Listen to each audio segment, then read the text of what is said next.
theory of being is answer to a plea. Many of the participants and the students who participated in coursework, especially coursework that might have pushed them to consider what their values were and how they were going to match those with how they were going to practice and show up in the profession, or how they were going to interact and facilitate the development of people who were different from them. So part of that meant that there had to be some connection to how they thought what their role in society was and how they might participate in a process of change. And what emerged was this process of engaging, or what we also refer to as being with it. How do you sit with it and actually manage your dissonance as you're trying to resolve it? It's very process oriented. There's a focus on how we interact, not just what we fix together. Some of the assumptions behind this are that societal social conditions are enduring and ever changing and nebulous. And part of that means that, well, if it's always changing, then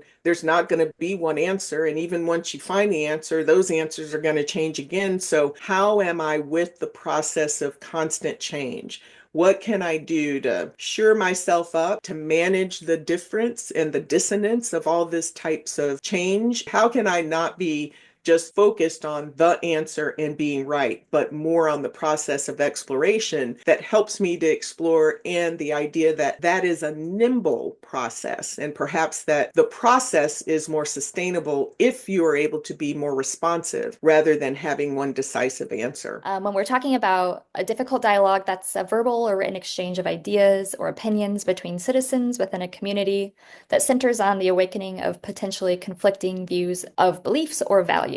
And like we said, this can be something that may bring up some of those dizzying feelings or some of that uncertainty. And then we have stamina, another one that I have used quite a few times in this presentation so far. The ability to identify, examine, and integrate one's dissonance when faced with conflict. So I think this is kind of that work. To me, this is that work I was talking about, of learning to stay in these conflicts or these difficult situations. And something to note about all of these definitions is that, as Sherry was mentioning on the last slide, they're very process oriented, where, like most of the things that we're talking about when we're discussing conflict and difference and difficult dialogues, is that they are ongoing things that don't often have an endpoint or a clear answer or something right or wrong. The theory teaches ways, both individually and collectively, that we can build and sustain environments where we can engage productively with each other amidst change, and importantly, really to do so without losing sense of our collective humanity. And one aspect that we've really come to recognize is that, despite everyone's intent to really kind of stay in community, especially amidst conflict, our stamina to be able to stay in relation with each other can often get frayed. And it's really a lot of like what we can do about it within ourselves. And it really kind of shifts the perspective of like, what do other people have to do, to like, what are some of the pieces that I actually have control over, that might be a blind spot that I can actually kind of work on too. And to be able to re-engage that sense of curiosity and wonder to keep us in it, like Sherry said. And so really one of the starting points of the theory is to lean into that capacity. And the way that we're socialized, Sherry, we'll talk about, here shortly, is really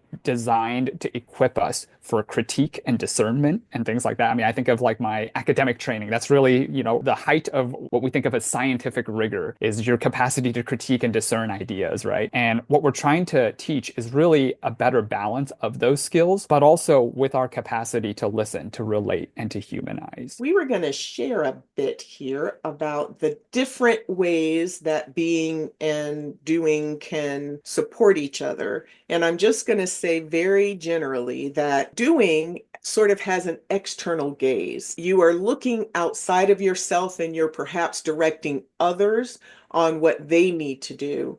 Whereas being has more of an internal gaze. It's asking, who am I and what is my relationship? What is my role in this organization as we're thinking about situating the change?